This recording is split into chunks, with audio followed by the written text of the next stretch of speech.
Streaming.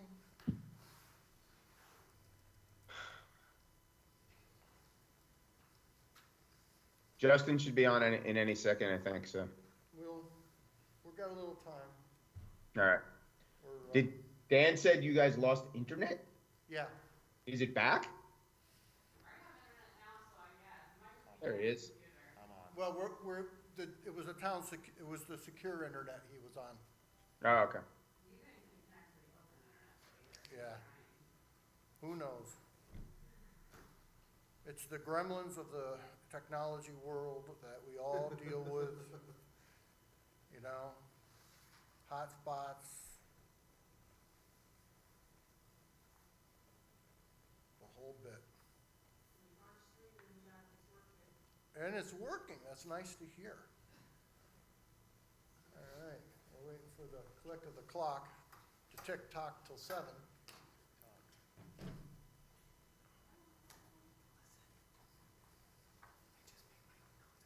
Are we there yet? Oh, almost. Almost. Hi, everybody out there.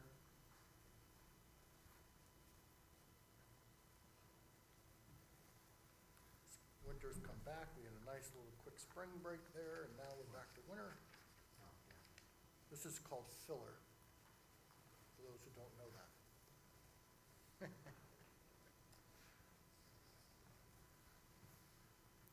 We lost audio, guys.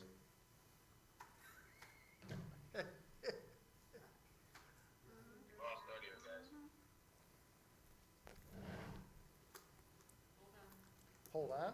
We're holding on. Mike, can you hear? Yeah, now we hear you loud and clear. I hadn't realized, Betsy, you had hit your mute button. Okay. Are you guys ready? We will call the regular Southbury Board of Selectmen regular meeting January 21st of 2021 to order at 7 p.m. And if we could have the Pledge of Allegiance. I pledge allegiance to the flag of the United States of America and to the republic for which it stands, one nation, under God, indivisible, with liberty and justice for all. Okay. I would entertain a motion to add to the agenda to accept John Cattell's resignation. Do I have that motion? So moved. I'll second it. Seconded. Any discussion? All in favor? Aye. Aye. Aye. Opposed? Go ahead. Is Justin on? Yep. Oh, Justin, I didn't hear you, I'm sorry. Aye. Thank you. Okay, and it passes. I'd also like a motion to remove from the agenda executive session on D, or on item E. Do I have a motion to remove from the agenda? I'll make a motion to remove the possible vote concerning John Cattell's continued employment with the town of Southbury, labeled as item E on the agenda. Could I have a second? I'll second it. Second. Okay, Mike seconded. Any discussion? Yeah, your motion didn't include item D. Yeah, I think you need to amend the motion to include D and E. Yeah.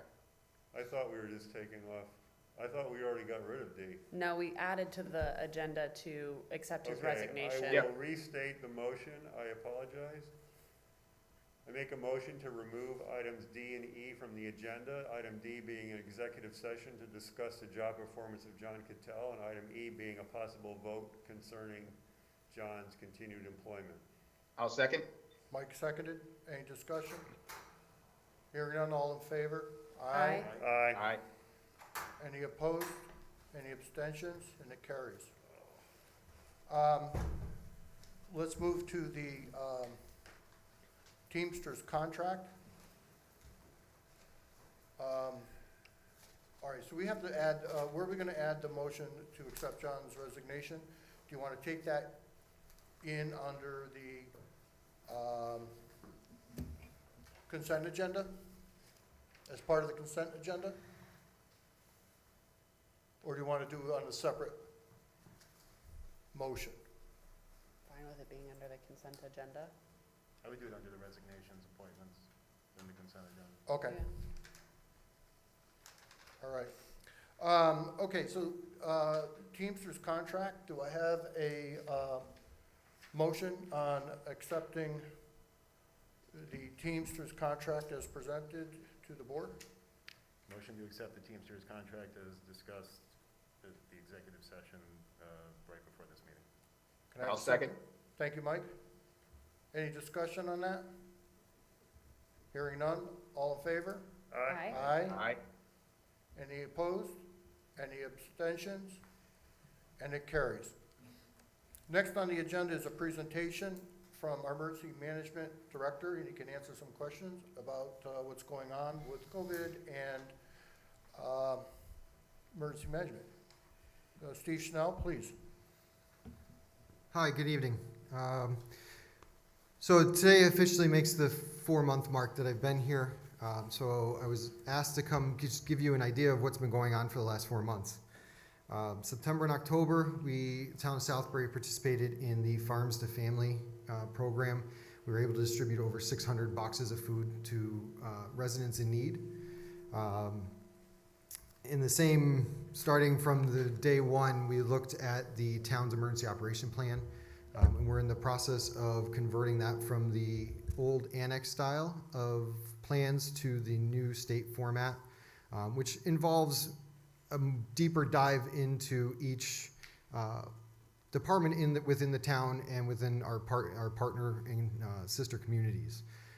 So part of that is learning the ins and outs of who we have available in an emergency and who we can task for different responsibilities in an EOC, outside an EOC for commodities distribution, and those activities. So that is ongoing, and I will have hopefully a full plan to present to the LEPC, and a full draft document to present to the board at your April meeting. So again, those plans get reviewed every 2 years.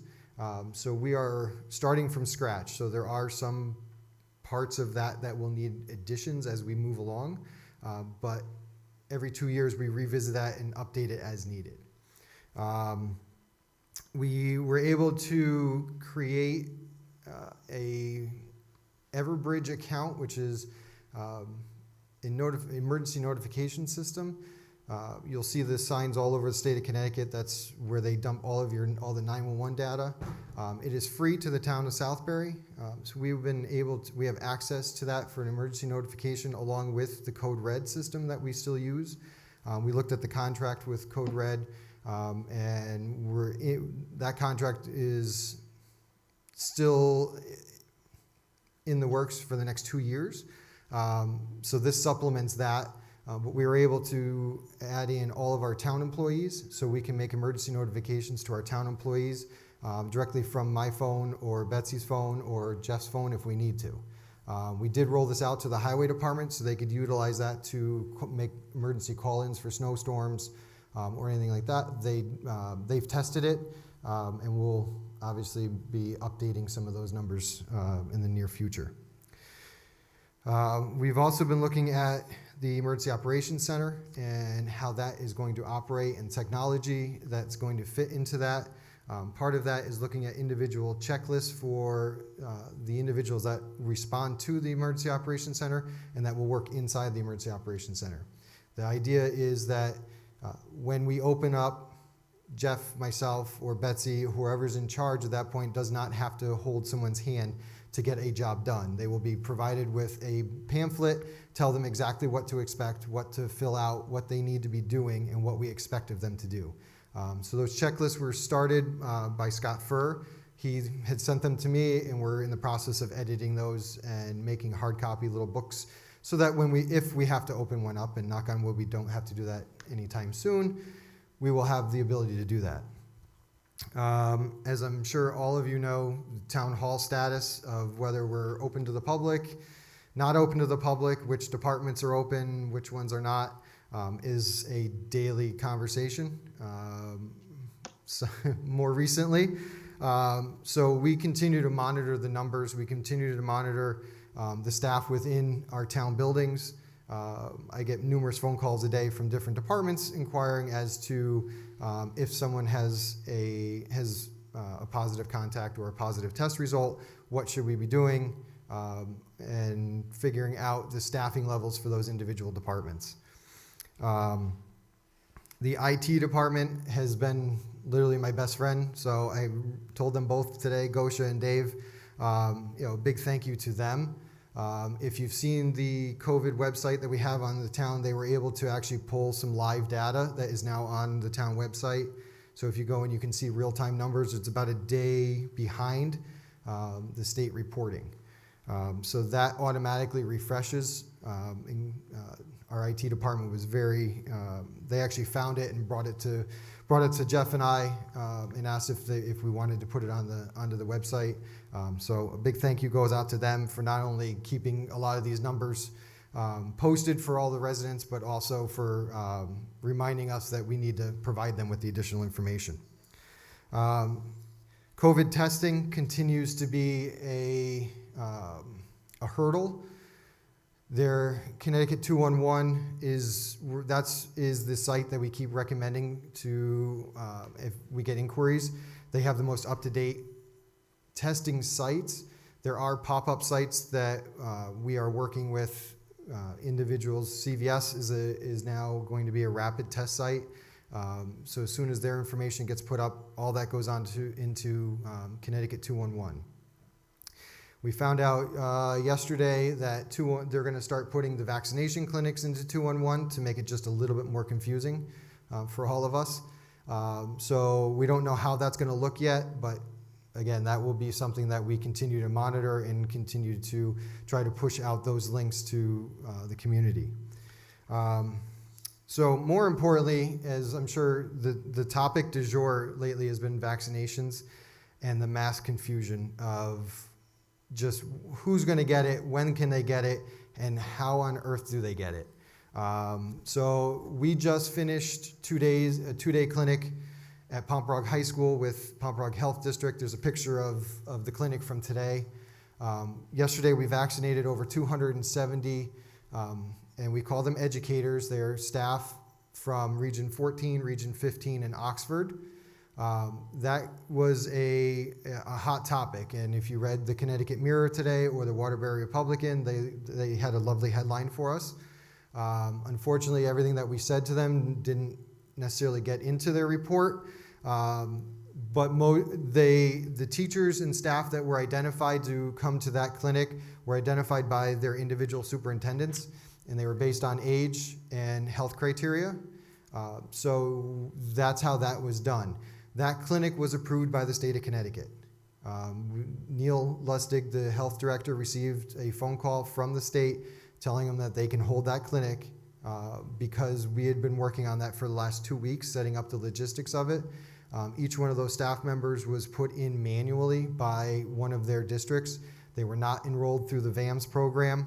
I know the information out there is school districts uploaded their entire rosters, and the teachers all just jumped on and went and got vaccinated. That was not the case for this clinic. It was done through the superintendents based on if they had employees that were as close to that 75 or above. I think we had a couple of staff members in their 80s that were actually there. Today was a clinic for 75 and over. We had over 420 residents and nearby communities that were there getting vaccinated. Every single one of them got vaccinated today, and I think they were able to find, I think, 10 or 12 additional people that happened to be in the area that met the criteria for today. So I believe that number is closer to 430, 435 seniors were vaccinated today. So up on the board, this is directly from the state of Connecticut. It explains in some way, shape, or form how they are scheduling. The easiest way that we recommend is going through the VAMS program, which is the Vaccine Administration Management System. There is a process to register, and then there is a process to actually schedule an appointment. Right now, Pomperaug Health we don't have anything planned for the next couple of weeks for a mass vaccination clinic. But this will be rolling out. The timelines that the state pushed out, we were on a call yesterday. 75 and above are going to be pushed out for the next week or two, and then they're going to open it up to 65 and above. So as those start to open up, you will see clinics starting to pop up in just about every area of the state of Connecticut. The state continues to only receive approximately 44,000 doses a week. So that then gets pushed out to the individual health districts, the hospitals, and the clinics that are doing the vaccinations. So just to clarify the numbers, Group 1, Phase 1B, in its entirety incorporates about 1.3 million residents in the state of Connecticut. We are getting 44,000 doses a week. The demand outweighs the supply beyond comprehension right now. Just today, the state sent out, they now have a COVID-19 rumor control form to try and combat all of the misinformation that is being posted on social media. That was pushed out to the emergency management directors for Region 5 and across the entire state, asking people to report misinformation back to the state so they can try and get ahead of a lot of this. So we'll start monitoring that, and we'll start getting reports about that. They are now saying late February, early March, we'll be looking at frontline workers and people with high-risk conditions. And if you look at the state's website, they'll break down what they categorize as an essential worker. It ranges anywhere from healthcare personnel that wasn't in Phase 1A, all the way down to public works and social services individuals within towns. So municipal employees do fall into that category. Anyone forward-facing. We've already started the process of identifying town employees that are interested in getting a vaccine. We are not forcing anyone to get it if they don't want it, but we do have an interest form that we pushed out to all employees so that we can gauge how many, if we're gonna be able to do a clinic for municipal employees through the Pomperaug Health, how many shots we would need in order to do that, and how many days to spread that out. Phase 1C is scheduled sometime in May, and Phase 2 they're expecting sometime late June, maybe July. In general vaccinations, possibly late summer, early fall. So that's the state's timeline right now. Obviously, with the news, the new Johnson & Johnson shot that is kind of up in the air. As soon as we get more information about that, that could be a game changer for this timeline. That is a one-shot deal instead of the 2 shots. Right now, Pomperaug Health is utilizing the Moderna vaccine. So you get your first dose, and then 28 days later, you go back and get your second dose. As of at the end of this week, the Pomperaug Health is looking somewhere just around over 1,000 people that they vaccinated since they started Phase 1A. So they're moving along. The disclaimer that the state puts on their website, and I'll read this for the record. Due to high traffic volume on websites and phone lines, eligible residents in Phase 1B may encounter delays in scheduling appointments to receive the COVID vaccine. Please try back later. I know the First Selectman's office, my phone, social services, senior services, Pomperaug Health, anywhere they can try and get an official on the phone, they're calling. Unfortunately, right now, we have to direct everyone through VAMS. We've personally walked a lot of people through that process. The target audience of 75 plus has generated a lot of issues. Most of them, either if they don't have an email address or they don't have a computer. We did work with the library. We have 7 dedicated computers at the library for residents and anybody that goes into the library to be able to get on and actually register and schedule an appointment. The reference librarians have been helping them as much as they can, but there is personal information that has to be put in, so they're hesitant on doing it for them and taking any of their information. I've been able to walk through a bunch of it on the phone. I was making phone calls last night until about 9:30 with different people that I know in town trying to get appointments for the next couple of weeks that are pushing out. Betsy, if you can put up the chart, please. Thank you. So what I've done is, this is a chart since September. This data comes directly from the Pomperaug Health District. It's a little easier to read than the ones that we normally put on there, but it gives you an idea of our weekly positive cases. You'll see the spike that came right at the end of Thanksgiving, the November 29th through the December 5th, where we had 60 new cases in 1 week. That was our telltale point that Jeff and I made the decision that we were going to close town hall down to the public. We had to maintain that in order to make it through the holiday season and be able to still run the town effectively. So it went all the way down to 22, and then you'll see the increase, the mild increase that we saw after the Christmas holiday. We are starting to come back down. I had conversations with Neil today, and those numbers are going to look like they're going to come down again next week. Not as drastically as 44 to 22, but we should start seeing a plateau and then a decrease. We remind everyone that went through the clinic today that just because you got vaccinated, you still need to wear your mask, you still need to social distance. We need to adhere to the same regulations that are still in place. And the target is 70% of the population, if not more, to be vaccinated before this really is going to stop a lot of these mitigation efforts. So this chart I created because when you look at the state website, the state does not do a really good job of backfilling the data. So when you compare these numbers to the numbers on the state site, you'll see on some of these weeks there's a big discrepancy. And part of that is because Pomperaug Health will actually go back and put the correct numbers on the weeks that they tested positive, which gives us a better idea of where we were week to week. They do this every week. We have been asking the IT department to put the Pomperaug's graphs directly onto the website. So all that information is there. We usually get it either Monday night or Tuesday morning. We try to update the website as fast as we can so that those numbers are last week's. The state does it every 2 weeks, and we look at both to see if there's a big discrepancy, we figure out where it was. And a lot of that we've seen in the Thanksgiving. They didn't get tested for 2 weeks after, so those numbers went in the week of where we had 22. If you look at the state was reporting it was something like almost 70.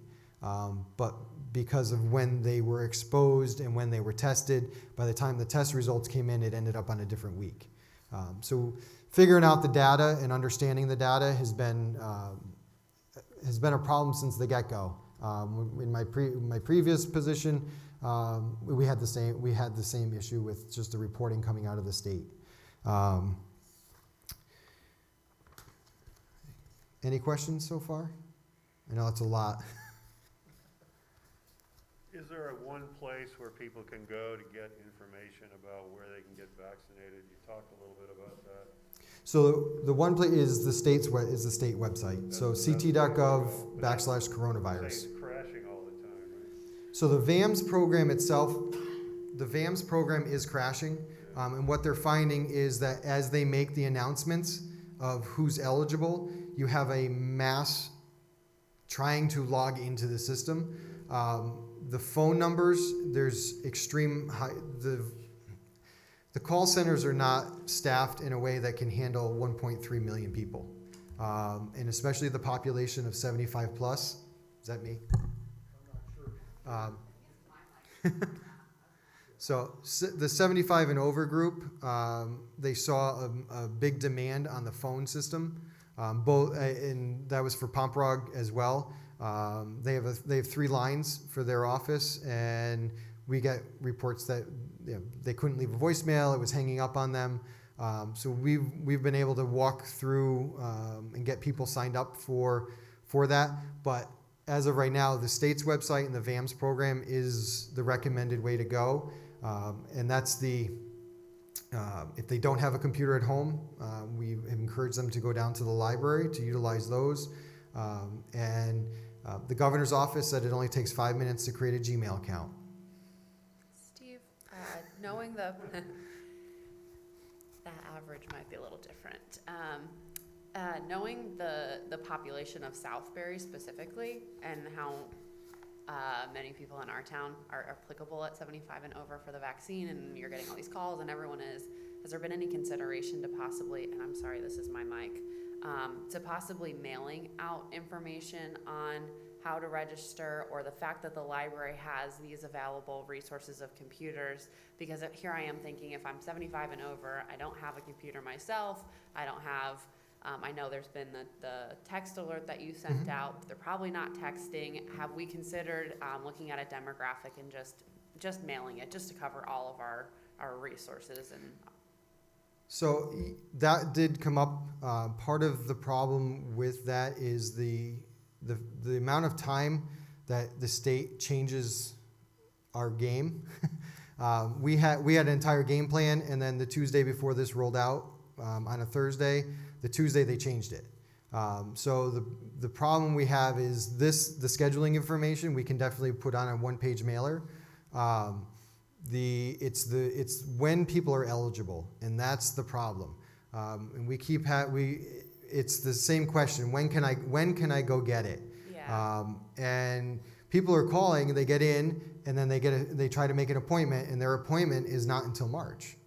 And they're trying to find something earlier than March. And right now, the supply coming in does not support that entire group.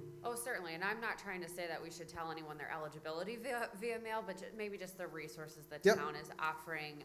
The fact that you have to do it online, and if you don't have a computer, that you can go down to the library and that resource is available. Yeah, we can Because definitely put the something target together. audience probably doesn't have the computer to get an email or to look at the town website or to pull the information in that way. I think that might be useful. So there are talks that have started in the last couple of days of doing one of the local hospitals actually running a site either in Southbury or in Middlebury. So we're looking at all of those. We do have a meeting in the next couple of days with Heritage Village to target that population, because that population is the next group. If they're not, if I don't know what their exact demographics are for the 75 and over, but definitely they're going to hit the 65 and over. Yeah, when you say Heritage Village, though, are we also including our rehab centers, our nursing homes? I mean, So it's they so were much more than Heritage they were Village. covered in Group 1A. Okay, So the great. long-term care facilities were included in Group 1A, along with our first responders, fire department, police department, and EMS. Who is tracking the doses and who gets them? Because people have to come back a month later and get the second shot.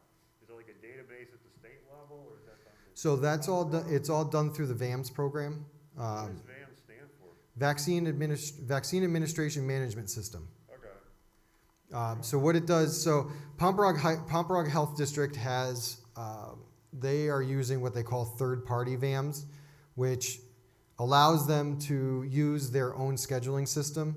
And as the recipient registers, they put them directly into VAMs without having the individual have to do it themselves. That all then gets transferred via their own program, the VAMS program that is. That all gets put into their database, so they can track every dose goes into whose arm, essentially. And what they're finding is that the way Pomperaug Health District is doing it, it makes it easier on the registration process because they can log into one site, pick their time, put their name and date of birth in to hold their spot, and then fill out the paperwork, and all that gets entered when they show up at the registration. I assume they're checking to see if the people signing up really are 75 or older. Yes, you have to provide ID in your insurance card when you show up. Mike or Justin, do you have any questions? Go ahead, Jess. No, go ahead, Mike.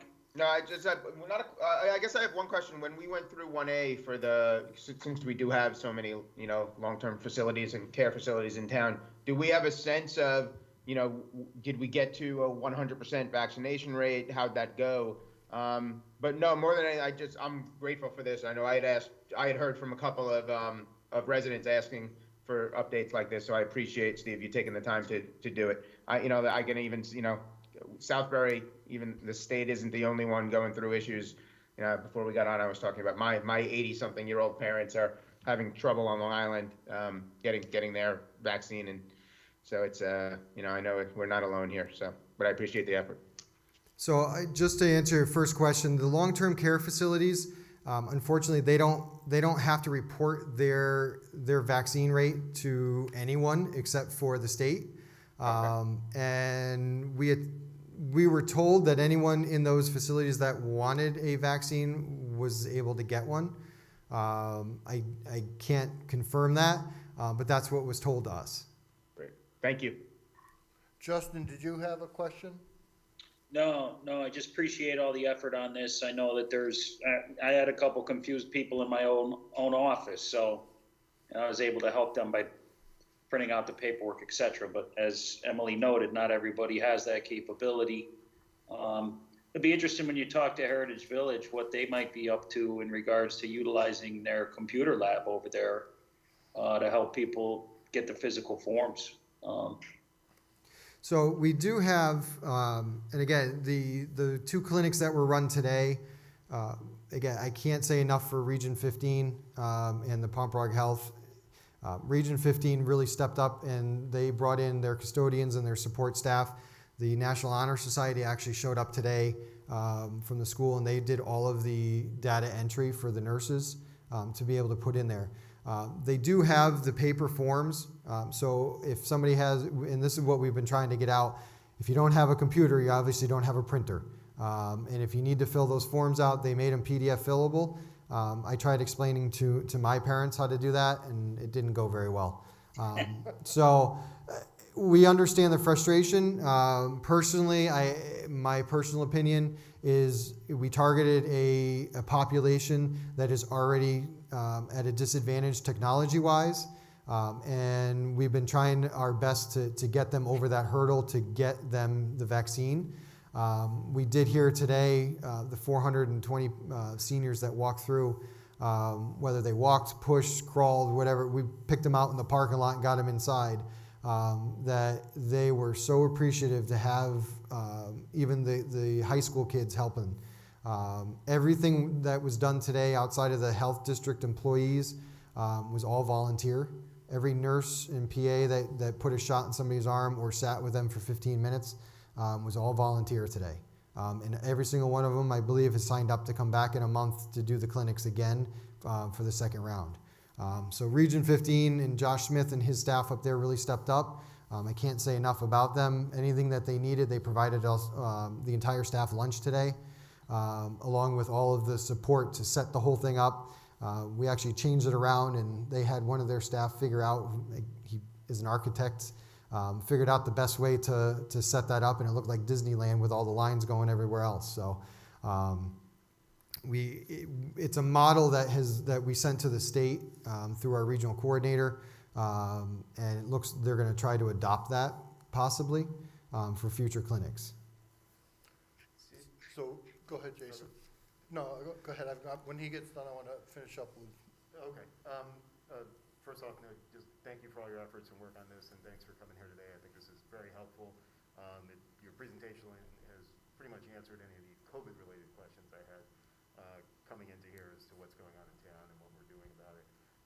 I have a non-COVID-related question. At the beginning of your presentation, you talked about the emergency operations plan and how it'd be submitted to the LEPC and would come to us sometime in April. I was just curious what your timeline was for LEPC submission to them and review and whatnot. So the document itself is probably about 80% complete. There are still some components that need to have a bigger deep dive into, and just because of COVID does not lend itself to actually go visit these places to get that information right now.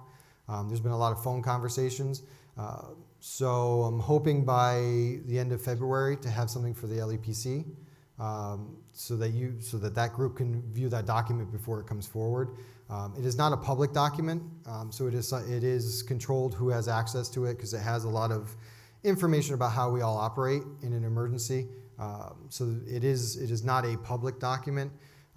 So hopefully by the end of February, beginning of March, we'll have a draft document for the LEPC. Thank you. I think we have to also understand, I think you will agree, Jason, that day to day this fluctuates on Steve, on what he does, based on the need. All of a sudden, they're gonna put this clinic together. He has to put his efforts in over there. It even draws me over. I went over there to see what was going on, because it was in Southbury and in our school system. First thing I want to make mention, if anybody's listening, and about the library, we did put in, through a grant, a number of enhancements to the COVID safety of the library. Governor Lamont had picked us, I think, for that. Mm-hmm. And to get people to come to our library, to get 75% of the people to come to our library, there was a formula, whatever. But because of that, we have that enhancement in place, which is a byproduct is you could feel safe if you feel you want to go to the library. We have special cleaning system and air filtration systems, dividers, a number of things there. So people should feel more comfortable coming to the library if they need to use those computers to get this done. And I was going to go over this in my report, but I think it's more important. It fits in here. And what I had written was, as Steve Schnell has reported, the vaccination started with the Pomperaug Health District. I would like to let the public know how helpful Josh Smith and our Region 15 partners have been with helping the vaccine rollout, from supplying personnel, IT resources, and support. When they first went over to the school to look at this and discuss how they were going to do it, Josh Smith was there, the principal was there. They couldn't do enough or supply enough, whatever was needed for the community, and not just their community, but they did it. And I don't see any let up in that, what they're doing. It would be much more difficult to get this done if it wasn't for their support. Correct. I think Steve would have. Absolutely. Absolutely. This is what we're doing. So my hat's off to the region, to Josh Smith, Region 15, and all those volunteers that we just need to get more supply. Yes. Is the bottom line, and that's that's a logistical thing that's very difficult. People should understand. And again, the fluctuation from day to day it's up and down all the time, and we're trying to deal with that. So it's not as smooth or as simple as you would think. Every day is different. Just real quick, Betsy, do you mind throwing up the GE press release? So if you didn't notice when you're walking through Town Hall, right outside these doors, there's two, they look like smoke detectors. They're actually UV light, and they are designed to kill vaccine or viruses. GE was putting out a test and evaluation period. It was brought to our attention. We contacted GE, and they sent us 5 of them. All 5 have been actually installed in Town Hall. This press release is going to go out. Well, go to Jeff for final approval, then be posted on our site. We just got the approval from GE, I think 2 days ago. We also have 2 more coming for our public works offices. So they did hit the market about a little over 2-3 weeks ago. So we were able to get them. We were able to get the 5 as a test and evaluation. So far, they've been very easy to install. Our Inside Properties, Al was able to get them installed within a couple days of getting them. So most people don't even know they're here. They look like smoke detectors. So if you notice, there's two right outside the doors here, right by the lavatories. There's one downstairs where we're having our public entrance. And then there's one at the main employee entrance in the back hall, and one right out here by the tax office, where the town clerk and the tax office has been dealing with a lot of the public while we were closed to the public for entry. So it was one additional mitigation effort that we put into place to help not only the residents but our own town employees feel a little bit safer when they come to work. And as we move forward and these become more readily available, and additional technology comes forward, those are things that we will look at to make everyone feel a little safer coming to work. And I do want to mention that, I don't know if I'm supposed to, but that being the test group and getting these was an effort by one of our, the people on the Board of Finance, Bill Tolley, and he saw this and he somehow was involved in this, and we were appreciative of his efforts to get those in for our testing side. And then when I saw the need, I said, well, I hear they're coming out. I'd like to get a few more. And I was worried that, when this technology comes out, they get swamped with getting it. And I just wanted to see if we can get a couple more into our buildings. And we were able to do that. So Mr. Tolley was on the Board of Finance. We have a lot of people behind the scenes working to make things better and better for us, and I think it'll show over time. Any other questions of Steve? Anything else? George? Why did you pick the locations to install these units that you picked? It seems like they're in areas of transit. So what we looked at was in talking with the GE reps, they had made the recommendations of places where multiple people would cross. So obviously in and out of the main floor bathrooms was one of, and that's this general area which covers the entire hallway. The entrance over here where we had our town clerk and our tax employees were interfacing with the public in that doorway, and then employees coming and going out of the back door. And at the point downstairs on the main, we're bringing everyone that was coming in to visit. Now that we're reopening, everyone enters through that one door. So we're sanitizing that area on a regular basis. So they are activated when the lights are on.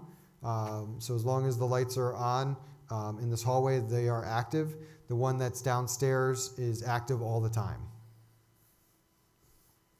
Reading the literature, it seems like it goes after the aerosolized virus particles that are floating around in the air. And it just seemed to make sense to me that you would put the device in a room like this where there's a lot of people and there's a lot of air circulating.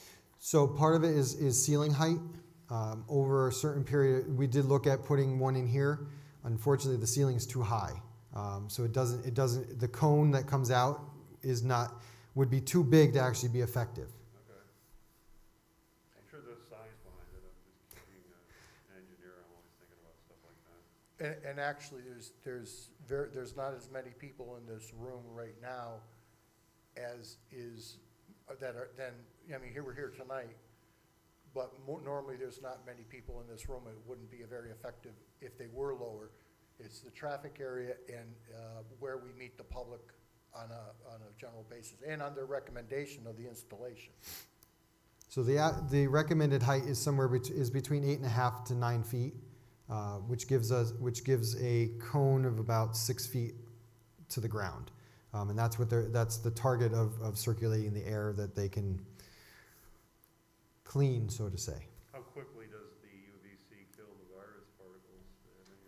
They must have some idea they would be doing it. I believe it's 99% effective over a 3.5 to 4 hour period, I believe.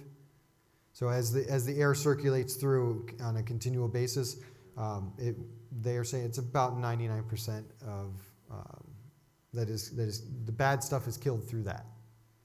Okay. Thanks, Steve. Any other questions? Mike or Justin? Okay, thank you, Steve. Nope. I do appreciate. No, you all set, guys? Yeah, no, I'm good. Thank you again, Steve. That's really interesting technology. No I'm problem. sure. Thank you. Have a good night. Thank you. Okay, next on The agenda is public comment, limited to 2 minutes if you would care to. I have no public comment to have been sent to me on email, but if there's somebody here from the public, I notice there's 2 people, if they want to make public comment, limited to 2 minutes, that would be appropriate to do it now.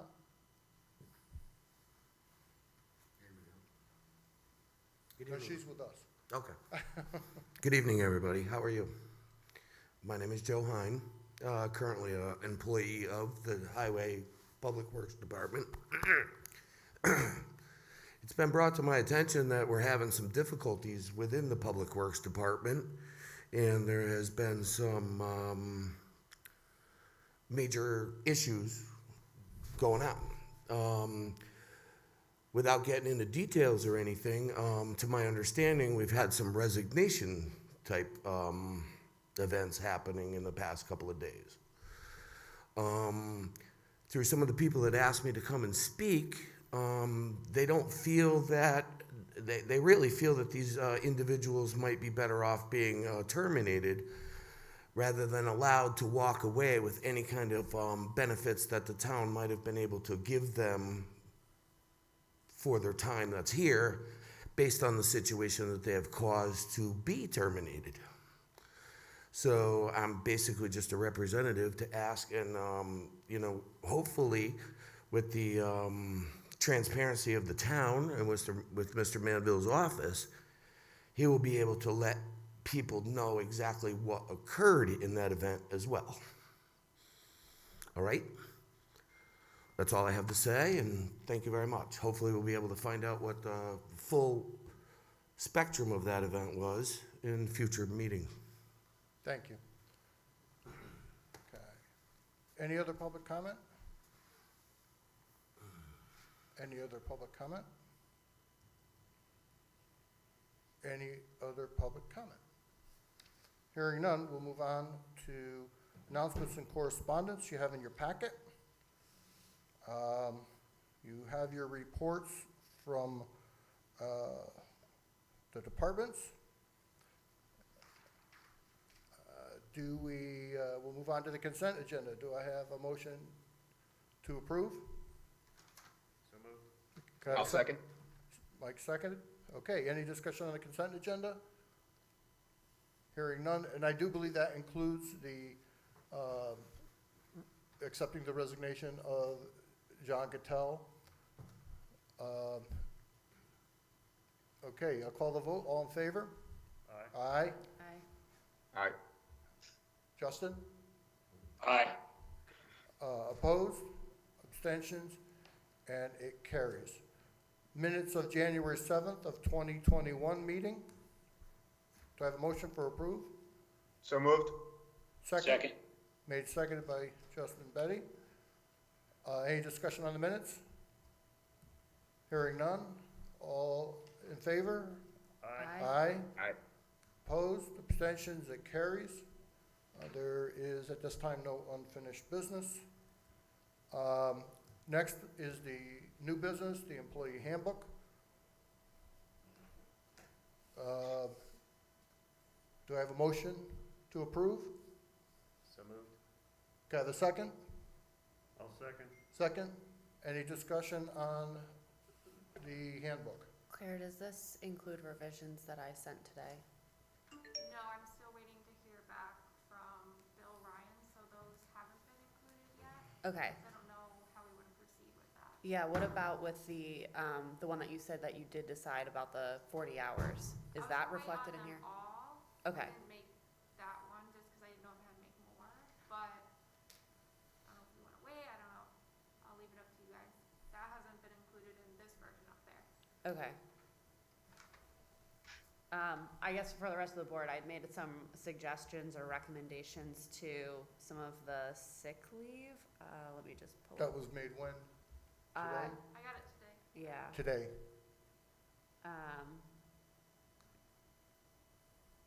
And we can decide if I know it says in here that we can choose to change this at any time. One, under the sick leave policy, it states that employees, we award 1 month per day, 1 day per month.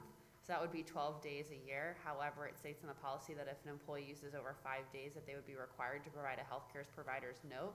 It's kind of conflicting, I thought, so I thought we should remove that and then just state that, and it already says that if you take more than 3 consecutive days, that you provide a medical note. So my recommendation was to remove the portion stating that they would have to have a healthcare provider's note for having 40 hours of sick leave in a year. It's really not that, I mean, it's less than 1 day every 2 months, so I think if everybody's okay with that, I would at least make a motion to strike that from the employee handbook, and we can approve that. Well, can I just have a question. I think Claire, did you say that you sent? Claire, could you come up to the mic, please? Yes, Did you say you sent the inquiries to council? Yes, I forwarded it to Bill Ryan. He has not gotten back to me yet. It just happened today, so I haven't heard what he thinks. Yeah, I had 2 other items that I suggested that Claire forwarded to Bill Ryan, but I think on this one you said that it was We just. thought it was a good idea. Good idea I to forwarded the whole thing to Bill just to double check. Yeah. But I think that makes sense. Yeah.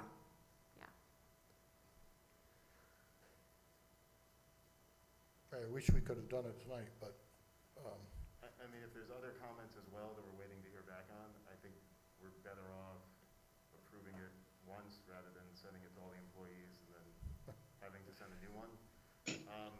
I will take this just moment, since it's on the agenda, to thank you guys for all your work on this. Yes. I thought it was great. Thanks for incorporating the comments that I discussed with Dan. And, you know, I guess we'll look forward to receiving the new version. When you send the new one, since we've all been through this now and are, I think, comfortable with it, could you send it in red line Yeah, so we can just see the what the last specific- changes, What's that? the last changes that were made, just send those. Whatever new is gonna be made after today. Yeah. If the stuff Emily has recommended is gonna be changed, if we could send it back in red line so we Sure. can just focus in on those sections. I can do that. okay, so we need a motion. Motion to postpone to the next meeting. Have a second? I'll second. Made, seconded. Okay, all in favor of postponing the next meeting? Aye. Aye. Aye. Opposed? Abstentions, it carries. Thank you. Discussion on restructuring of land use. This was on the, we hope to have all that information together by this meeting, but through a series of events, we are not prepared to do that. So I would entertain a motion to postpone to the February, first meeting in February, to go over that discussion. Second? Seconded. Any questions on the motion? All in favor of postponing? signify- Aye. Aye. Opposed? And it carries. First Selectmen's report. As everybody knows, Town Clerk's office is closed to the public. Documents are being processed by Lynn at this point and probably tomorrow. And probably tomorrow afternoon by Lynn. Does not mean people will have access to get into see there, but I just want to let you know Lynn is doing what she can, isolated in her office, locked doors, to process some of the paperwork that needs to be processed.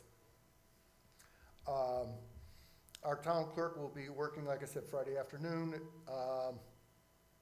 We should know from test results, probably this weekend or Monday, where we stand with personnel in the town clerk's office and how we will manage that department from there. But I can assure you, we will manage to get things that need to be filed and done. Just to let you know, the job description for transportation coordinator will be on the next agenda, moving forward with that.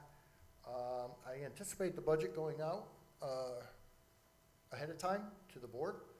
I'm just ruminating on some decisions I made, and probably next week I'll push it out to you ahead of schedule. So the budget should be going out. RFPs are back from the Plan of Conservation and Development, and being reviewed. I know that's on everybody's mind about planning, and we'll go over that at the next meeting, with the board on those RFPs. I think we'll be good on those, but we're just analyzing a few things, to get, a look at that. Any questions of, the first selectman? How many RFPs did, you get back? There was 4, right? 4. So, What's the range, cost-wise?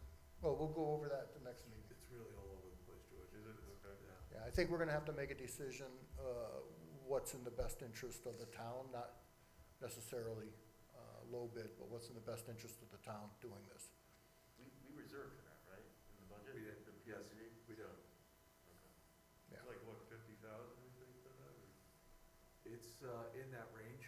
The quotes we're getting back, some are higher, some are a little lower, but it's in that range. We reserved 65,000 for 65? for this particular study.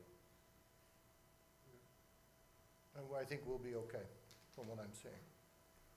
Anybody else? Okay, we'll move to selectmen's reports. George?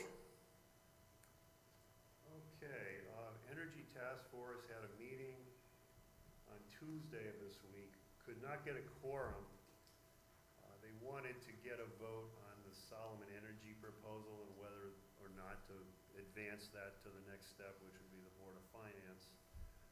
So Chuck Liddy is trying to get the people together in some fashion so they can at least take a vote. I haven't heard back from him yet. I imagine they'll approve it, but we'll see. So the plan, as I mentioned, is to get it in front of the Board of Finance, get the Solomon Energy proposal at their next meeting, which I think is in early February. It's like February, you know, I don't know what it is. February 4th. Which one? Sorry? February, the Board of Finance? Yeah, Board of fourth Finance, is February select, February 8th, okay. Oh, yeah. Sorry, I'm 8th. That's okay. picking on you here. And then move it on to the Board of Selectmen on our February 18th meeting, assuming that the Board of Finance thinks it's a good idea. Can I just ask a question about that? Certainly. Why wouldn't the process be inverted? That's the way, We go to finance for if the Board of Selectmen wants to spend money, but doesn't the Board of Selectmen first decide whether Well, it's a policy, whether it's something as a town that we want to do? There's no money to be spent on this, actually. It's a financial transaction where we would sign up for lower cost power based on the virtual net metering program that runs through the state. So, I mean, I don't have a problem with going to the Board of Selectmen first, if you like. I'm just thinking about it like, this- philosophically, like, It's not a yeah. problem for me. I'm yeah, this is the first I heard of it. It should go to the Board of Selectmen. first. Yes, should go to the Board of Okay. Selectmen first. I And if stand there's no corrected. money cost and there's no transactional cost, then it's a decision by the Board of Selectmen, I believe. it'll be up to us if we want to ask the Board of Finance for input. And if it has financial implications, oftentimes we would. We turn to them for financial, But I'm not sure that as a policy, I think as a policy matter, whether the town wants to take a recommendation from our committee, I think we need to discuss that first. I think it would be wise to bring the analysis to the Board of Finance so they can understand it and tone in on it as to whether they think it's a good idea or not compared to perhaps some other options. has that been brought to Dan? Perhaps Dan? Chuck Liddy actually reached out to me today. You've been part of the process. Yeah, Chuck and Tom Connor reached out to me today, and we're gonna have a meeting with Chuck, Tom, John Michaels, and myself on Tuesday of next week. So I think we start there, and then if we need advice on numbers from the Board of Finance, but I think it will come before the Board of Selectmen, a presentation for that. And then if there's a need to have people with the expertise to analyze it further, we can refer to the Board of Finance or ask for their input on it. George, is there a timing issue here that you were hoping to have it done? And that's the only thing I would question is if it's just possible to have a Board of Finance just give an opinion. I'm not asking for any decisions to be made, but if there's a timing issue where you have to have something in, is that something is that not something we should take into consideration? Well, there is a timing issue in that the state of Connecticut may decide to accept everybody on the current waiting list into the V&M program, and you want to be on the list when they do that. Right. According to Chris Whitman, who's Solomon Energy essentially, he thinks if we're there by the end, if we get our name on the list by the end of February, perhaps as late as middle of March, we would probably get in. He's thinking, based on the feedback he's getting from the state, that they will take everybody in on the waiting list at some point during this legislative session. So it would behoove us, in my opinion, based on what I know of this plan, Dan, I'm not sure what you think about it, but to get on the list in the sense that there's no obligation and no cost to be on the list. We can decide at any time to pull out and not go forward with the plan, and there's no penalty. But if you're not on the list, then you can't take advantage of it. So given that, I think it's quicker if you come to the Board of Selectmen first, because we have the next meeting. Because Yes. we would have to okay it. So we meet February 4th, the Board of Finance meets February 8th, we don't meet again until February 18th. Right. So if you're looking to get it done quicker, Next if board it goes meeting. to the Board of Finance first, we're not seeing it till the end of February. So Dan, you and Tom and John Michaels are gonna take a look at it from a numbers perspective. we're gonna I take mean, a that's look good at it, enough for yeah. me. If you We're guys gonna- like it, then, We'll take a look at it on Tuesday, and I agree with you, George, it does behoove the town, I think, to take a hard look at it, because it's really not a huge cash outflow for the town, I think it's a benefit, but we'll take a hard look at it next week, yeah, there's no cash yeah.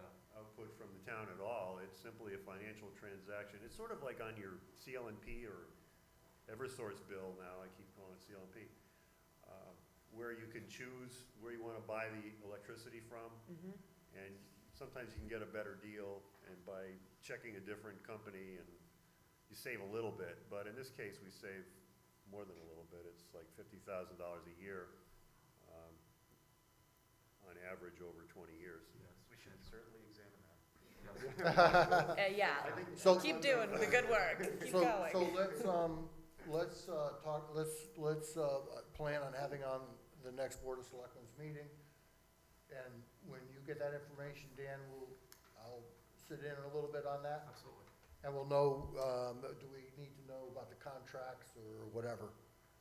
How I that- have the application forms already.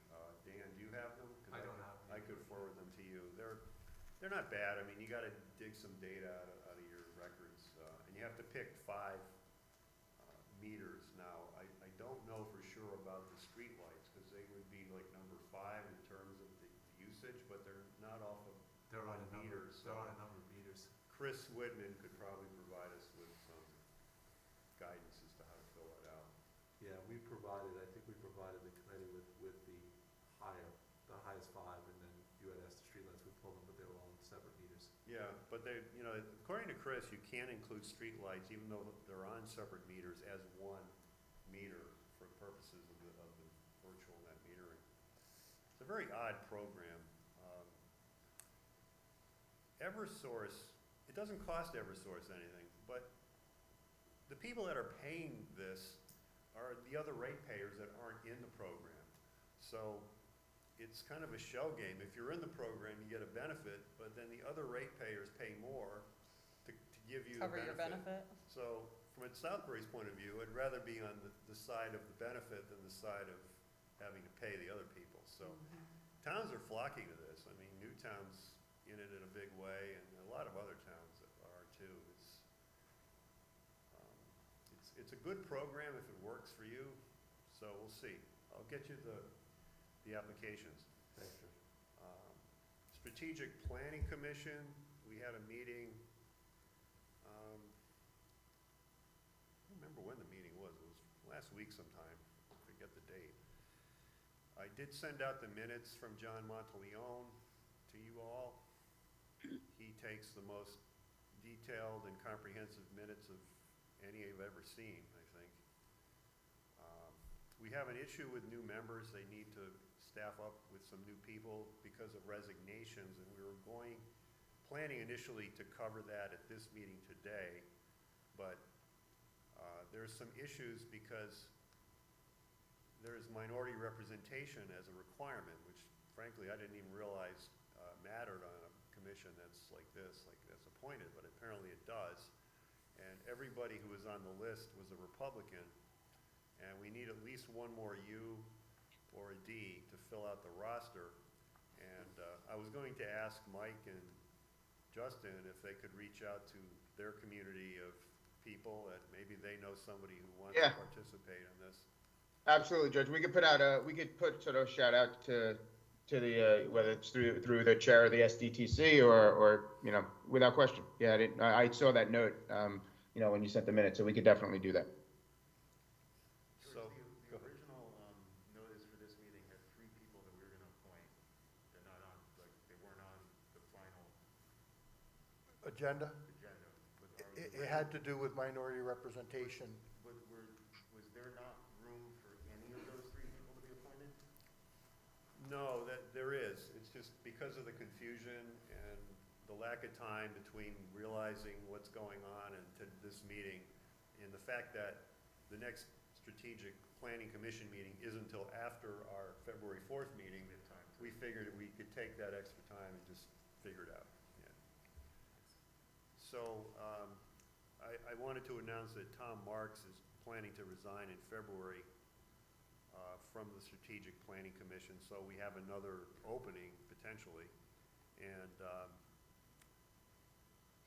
Tom is on the Board of Ed, so his plate is pretty full right now. He just doesn't have time to do both.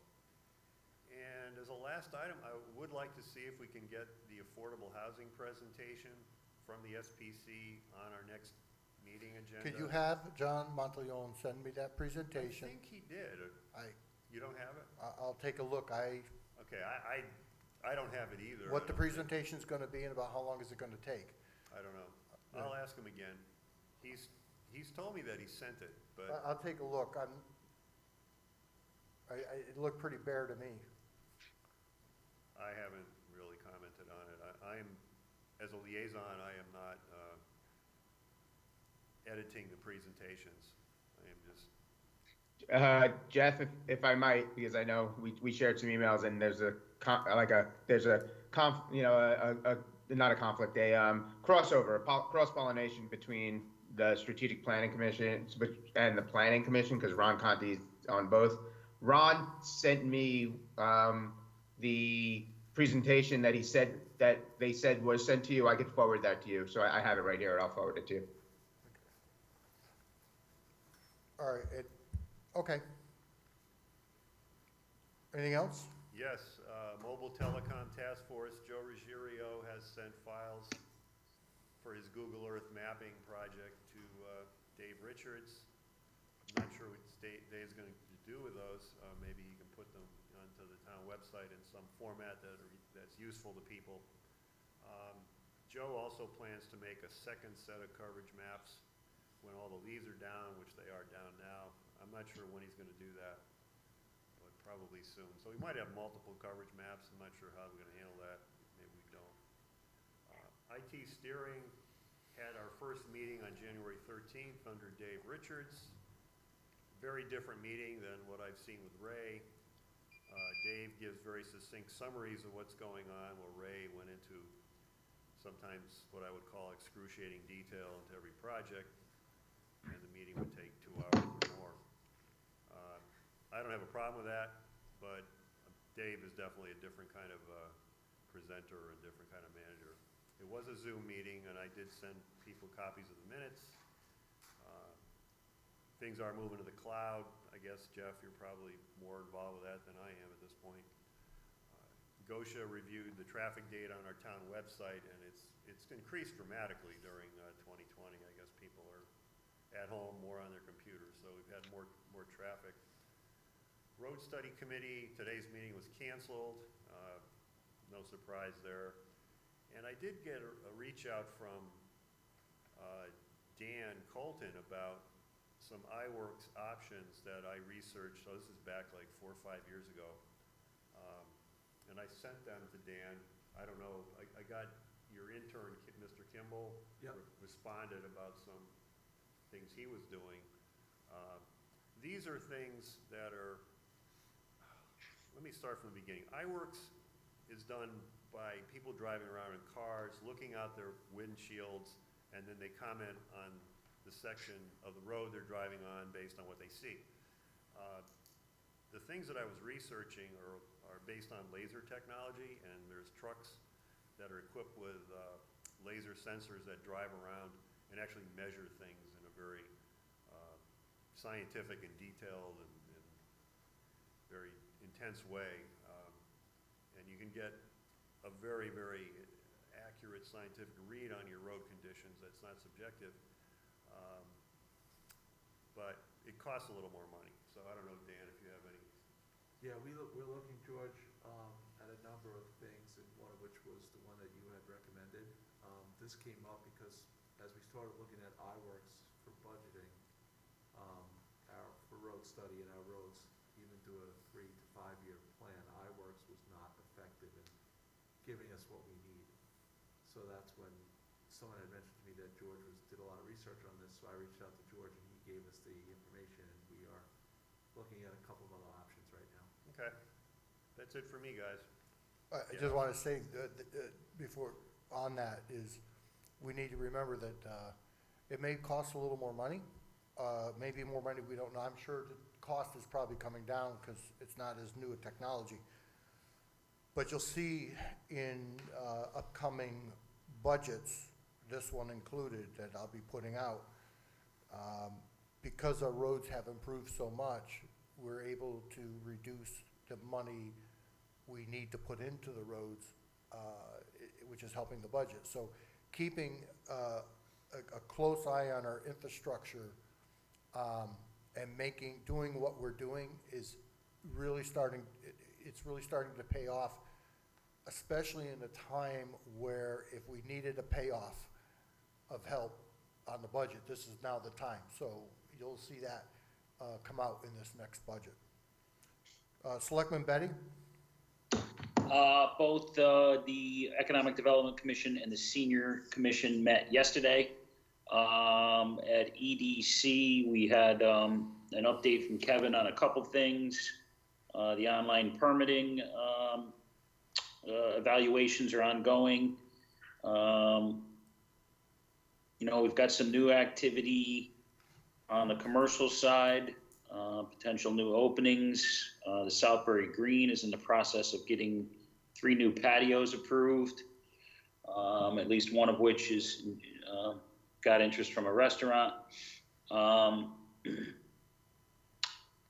Jeff Manville and Dan Colton were nice enough to come down and tell the commission what the timeline is going to look like for looking at the hire for transportation coordinator, as well as what the timeline is going to look like for refreshing the next bus for the seniors. So that was a good meeting. Excuse me, I crossed myself up there with EDC and the Senior Commission. IPOC did not meet since our last meeting and won't meet until later in the spring. That's it. And I believe we're ahead of schedule on so far on the online permitting, so that's encouraging, especially when COVID seems to just put the brakes on a lot of things. So yeah, no, it'd be great to get it up and running as soon as possible, because people will obviously use it. They're already at the website more often than normal. So thank you. Selectman Bucksbaum? The historic committees have not met since our last meeting, and we heard from Steve Schnell earlier on everything that's going on with emergency management, so nothing else to report. Thank you. Selectman Harrison?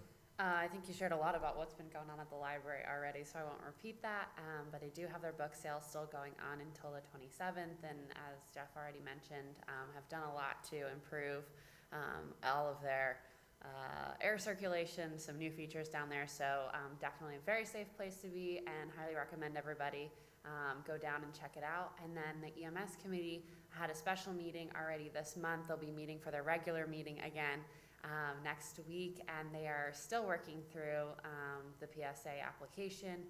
Have a lot of questions left regarding that are still unanswered, that they've have pushed out, as well as working on the EMS plan. So they're hoping that, I think by their regular meeting next week, that they'll have some more insight and potentially a decision on the PSA at least. Okay, thank you. Selectman Rosen, how are you? Mike, are you out there? Muted. Parks and Rec hasn't had their first meeting of the year yet. They meet the end of next week on I think it's the 28th. Planning had their first meeting. Thank you, Jeff, for helping to push that to happen. It was their first meeting since October 20th. It was a pretty full agenda, generally full of, on regular type business. They lifted the moratorium on guardrails. There was some discussion on a little bit of new business in terms of some new applications that came in for site plan modifications. Two points of note. Justin mentioned over at Southbury Green at that shopping center the desire for some outside patios as they've put in their own septic system to be able to allow for restaurants. They have some interest and. The zoning committee, the planning commission did get a referral from zoning, had a discussion, and they did not make any decisions yet on it, but understand the urgency of it. Kevin Bielma was there and spoke strongly in favor of moving it forward and did a very, very good job. I think it's an exciting opportunity for the town and to move that forward. There was also a very interesting discussion regarding a petition by Southbury Storage to amend zoning regulations. Again, this was another referral from zoning to establish a planned development district for a proposed storage area addition to the existing warehouse area that they have. Again, no decisions were made, but it's a good discussion, and I expect as they get to their next meetings, they can continue to move that forward. And then I forwarded to the first selectman and to Selectman Bertram, just because of his work with the Strategic Plan Commission, a couple of requests that had come out from some members. One was regarding the POCD and some questions and interest to make sure that there's a coordinated effort there, that there's no duplication of efforts amongst varying committees, and the desire for planning to be part of that. The second was regarding the affordable housing focus area. And Jeff, thank you for the prompt response to that. And I think you already spoke on POCD today. And I forwarded you the presentation they want to make, on affordable housing. So I think we're in good shape. And then Region 15, the focus of the meeting, which was their first one of the year, was really on a presentation of a 5-year capital plan. It was according to some of the longtime members of the Board of Ed, the first time they'd seen a multi-year capital plan like this presented. It's available on the Region 15 website. I encourage everyone, if you guys want me to download it and forward it to you, I'm glad to do so. But it was a very good presentation. But it's captured in the minutes that are on the website. And it shows some of the big issues that they want to tackle, everything from roofs and water fountains to the portable units that have been in place since the 90s and that are still being used and to capacity right now. It was the beginning of conversation with the board, but that was the primary focus, I'd say, of the meeting. So that's it. Okay, thank you. So we're down to Ps and Qs. The P is any other business, and the Q is no executive session. Do I have a motion to adjourn? I'm sorry. Like to bring up one point of discussion, since it has been somewhat controversial, and that's the question of when and how and where you can abstain on a vote. And I make a motion to open that discussion. motion made and said, what is the motion, George? The motion is simply to discuss the rules regarding abstentions and when you can do it and when you can't do it, or when you shouldn't do it. I mean, I don't know that there's too many reasons when you can't do it, but, Okay, know. so what's the motion? Do we have to make are you adding this to new business, or are you just having a discussion under any other business? We can't have, if there's an item you want to add to the agenda, you have to add it to the agenda. So you want to make a motion to add to the agenda a a discussion. discussion on abstentions. Yeah, is it that complicated? Yeah, I mean, that's really Okay. all I wanted to do, is just, because it has been a controversial subject over the past few days, I thought, it would be good to get it out in the open and just hash it out and see where we stand on it. So the motion's made, I'll second. Emily I had already seconded. seconded. Oh, okay. So I'll open it up for discussions, and I'll start. Well, do we have to vote on We have to adding it to vote. the agenda? Okay. It's been a long day, okay? We usually don't get up to P, so it's. Okay, made and seconded. Any discussion on the motion? I will have a discussion on the motion. And what I'm gonna say is, I don't have anything in front of me for information on all these matters in front of me. So I would say if that's something we want to do, I would say we should table it, put it on the next agenda so that we're prepared with knowing what ordinances, what we have, what it is, and have possibly, if we want, is to have Jeff Tinley attend to give us some advice on that. That's my feeling. Do I have any other discussion on this motion? I don't think my sense is I don't know that it's overly complex that we need to table it to another meeting. I will say that I did reach out to Jeff Tinley regarding this because I wanted to get some clarification, so I'm happy to share the conversation that I've had with him. I would prefer to have Jeff Tinley here to have that conversation. I think it's only appropriate. And we just have the discussion at the next meeting. I'm willing to hold off. I don't see this as an urgent, pressing matter. I tend to agree with Emily that it isn't all that complex, but if you're more comfortable with holding off and to get counsel here, I'm fine with that. I'm not sure the six of us can answer the question.